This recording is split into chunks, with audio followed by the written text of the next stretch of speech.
And all right, you guys, as I said in the last video, I'm going to be reading all of chapter 3 of a book called Pokemon Cards from Hobby to Business, a guide to starting and succeeding in 2024. A little bit about the book is that I wrote this with an AI app. Way down deep in the comment section of one of my past videos, you guys can find that AI app that I used. It was a free trial.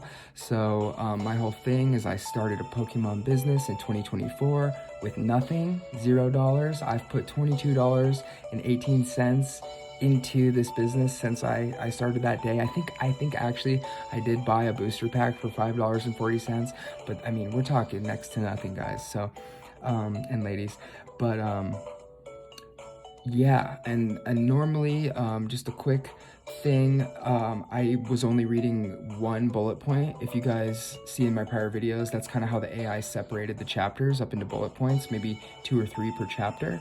And so tonight, since it's been a couple days since I've posted, a few days actually, I've been working and doing my website, which there will be a link to my new website. It's just a little prototype for you guys to kind of see just something that I've done so far. In my last video, I'm gonna put that. So not this one, but the one prior to this one. And yeah, totally forgot what I was saying, but I don't think that matters. What does matter is that I'm gonna read through the whole chapter 3 tonight. It's a good chapter. It's called Identifying chapter 3 is called Building Your Inventory. And so if you guys want to catch up to chapter 3, by all means watch the other videos. If you don't want to watch them, I don't blame you. I'm just doing it this way to show you guys kind of like what it looks like to start with nothing. And like as the years go by, you guys are gonna see me all decked out in Pokemon gear, freaking just doing the thing, you know, or you're gonna see me tank, and then I'll explain that kind of stuff to you too, but I don't see that happening at all. So without further ado, here we go.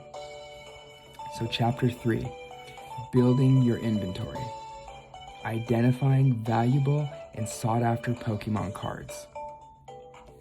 The value and desirability of Pokemon cards can vary over time due to factors such as rarity, popularity, condition, and collector demand. Here are some currently valuable and sought after Pokemon cards. 1. First edition base set Charizard. The first edition holographic Charizard card from the original base set released in 1999 is a highly coveted card by collectors. It is one of the most iconic and valuable Pokemon cards, especially in mint condition. 2. The Shadowless base set cards. The Shadowless base set refers to the initial print run of the base set that lacks the shadow beneath the Pokemon. Illustration. Shadowless versions of cards like Charizard, Blastoise, and Venusaur are sought after by collectors. 3.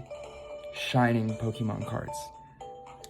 Shining Pokemon cards were introduced in the Neo Destiny set and feature a unique foil pattern cards like Shining Charizard, Shining Gyarados, and Shining Tyranitar. They are highly valued due to their rarity and visual appeal. 5. Pokemon Illustrator cards. The Pokemon Illustrator card is one of the rarest and most valuable Pokemon cards. It was awarded to winners of the CoroCoro Comic Illustration Contest in 1997. Only a few copies exist, making it extremely rare and valuable. 6 are going to be Trophy Pikachu cards. So, Trophy Pikachu cards were awarded to winners of various Pokemon tournaments. These cards, featuring Pikachu with a trophy, are highly sought after due to their limited availability and exclusivity.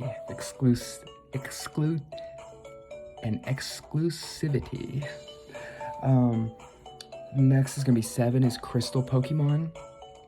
cards. Crystal Pokemon cards were introduced in the Sky Ridge set and have a unique crystal-like appearance. Cards like Crystal Charizard, Crystal Lugia, and Crystal Celebi are highly valued by collectors. 8. Secret Rare Trainer Cards. Secret Rare Trainer Cards with unique artwork and high collectability are sought after by collectors. Examples include cards like Secret Rare Cynthia, Secret Rare Professor's Research, and Secret Rare Marnie. I think that's who is on Pokieny's car. I'm pretty sure, I might have that wrong, but I'm pretty sure he wrapped his car with Marnie.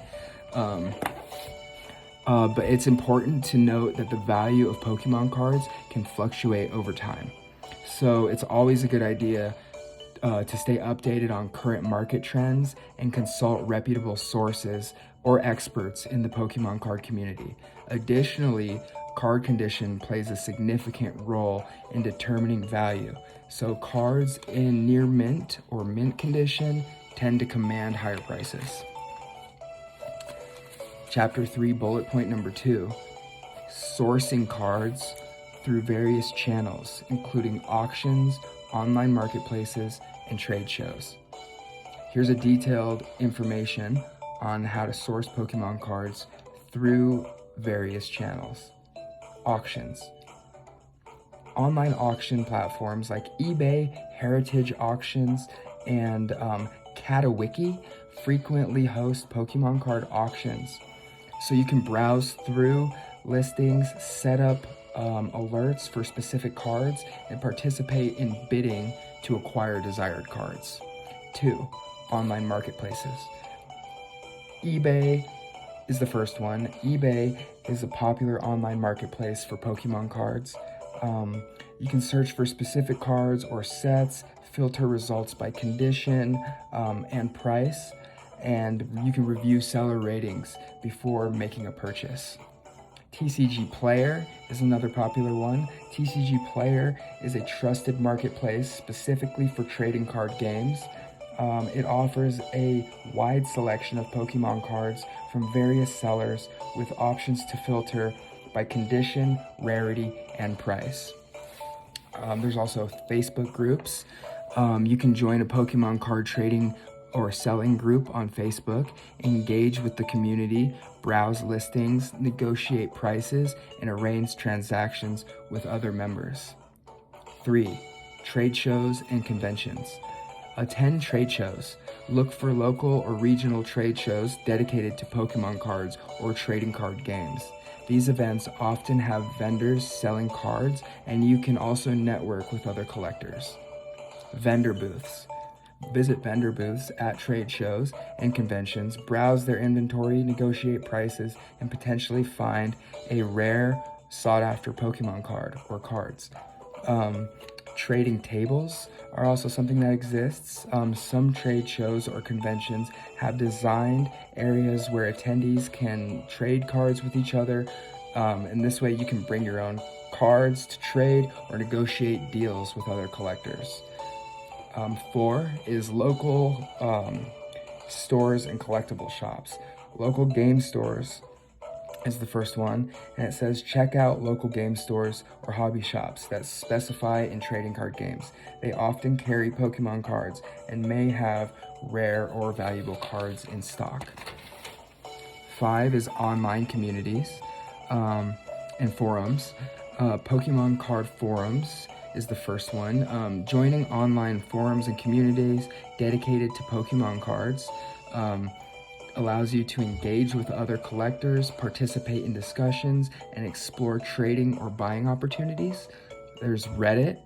You can visit Pokemon card related subreddits such as r/PKMNTCG or r/Pokemon Trades. These communities often have members selling or trading cards. I actually tried that and totally got kicked out of my first Reddit for absolutely nothing. So I'm going to be doing some absolutely Team Rocket style stuff towards those Reddit groups personally, but I think they might work for you. They just didn't work for me. And the last thing it says is when sourcing Pokemon cards through any channel, it's important to research sellers, verify card authenticity, and assess card condition before making a purchase. Additionally, be mindful of pricing and market trends to ensure you're getting a fair deal. Chapter 3, bullet point 3, the final bullet point in this video, is going to be evaluating card conditions and grading. Evaluating the condition of Pokemon cards is crucial for determining their value and desirability. Here's detailed information on evaluating Pokemon card conditions and grading them. 1. In-house evaluation. Card edges. Examine the edges of the card for any signs of wear, dings or chipping. Dings or chipping, sorry. Cards with crisp, sharp edges are generally in better condition, obviously. And then second one is corners. So check the corners for any signs of bending, fraying, or rounding. Cards with sharp corners are highly desirable, according to this. And surface is number 3. Inspect the surface of the card for any scratches, scuffs, or print defects. Mint condition cards should have a clean, smooth surface. And final one is centering. And assess the card's centering by comparing the borders on all sides. Well-centered cards are more valuable than cards with off-center printing. Oh, there's another one, glossiness. Look for any loss of gloss, or fading holographic or foil cards. Mint condition cards should have a vibrant and reflective foil pattern. And the next section is called professional grading. Professional grading services. There are reputable and professional grading services like PSA, Professional Sports Authenticator is what that stands for, and Beckett grading services that assess and assign a grade to Pokemon cards based on their condition. Submission process. To get your cards professionally graded, you typically need to submit them to these grading services. This process involves filling out a submission form, paying a fee, and sending the cards securely. The grading criteria. Professional graders evaluate various aspects of the card, including centering, corners, edges, surface condition, and overall presentation. They assign a numerical grade based on a predefined grading scale. The example of this is PSA's scale ranging from 1 to 10, with 10 being the highest grade. Encapsulation. So once graded, the cards are encapsulated in a tamper-proof case, and a label indicating the card's grade and other relevant information is placed on the outside of the tamper-proof case. This adds value and authenticity to the card. If you guys know anything about this, you know that PSA 10 graded cards are worth a lot more than just the card itself, typically. As from a competitive perspective, I'll say it again, I think anytime a card gets graded, that's just one more card that got taken out of competitive play. So is it worth it? It's personal. And it says, when evaluating Pokemon cards, it's important to handle them carefully, preferably with clean hands or gloves to avoid smudges and fingerprints. Additionally, using a magnifying glass or a well-lit area can help in spotting minor imperfections. Keep in mind that professional grading services provide an unbiased assessment and can provide a standardized grade that collectors do trust. And it's worth noting that grading services charge fees for their services, and the cost can vary based on factors like the card's value, turnaround time, and additional services requested. Like autographs, authentication. I don't really know a whole lot about this, but this is just what the AI is telling us, guys. So therefore, it's important to consider the potential value of the card before deciding to get it professionally graded, which definitely makes sense. And just I have some notes here, you guys. I'm gonna have a link to my website in the previous video, Don't forget to check out my Twitter, because I'll have everything I just read is going to be posted on there for you guys to read. You don't have to keep rewatching this video or even watch it to begin with. I'm just doing this to share my experience with you guys. I did buy darkpokescar.com. I think it'll be up by February 1st with the ability to buy product. We'll see. Could be a little bit later in February. February for sure, though. I think I'm gonna have enough money to have my website stocked and fully running for you guys. I don't really know what I'm doing on TikTok yet, but I will be doing stuff there. So if you guys want to follow me there, go for it. Facebook, I'm thinking about remaking a Facebook. They've been giving me a hard time, like the people on Reddit, so I may stay away from there for now. And Instagram does actually have most of my Pokemon content, so I try to post a card and a song every day for you guys. And I think that's about it. Later on this month, I'm planning on getting some bulk orders of cards. I'll keep you guys filled in on that.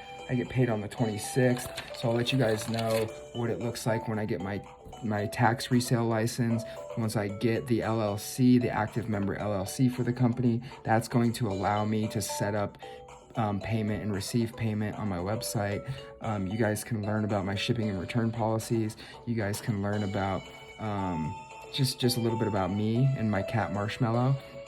And then also, I will let you know, my website does have secure checkout, so it's going to be safe, and I'm planning on being able to ship anything anywhere in the US 5 days tops. So that, I think, is it for this video. I do want to say shout out Pokey Nebraska, shout out the Lab TCG, and shout out the Lake Gaming Store. You guys have been sharing your wisdom with me, you've been supporting me, and I just want to give credit where it's due. So if y'all don't know these people, go check their channels out. They're doing it bigger than I am for now, but that's all we have for you. Dark Pokescar out. I will see you guys in the next one.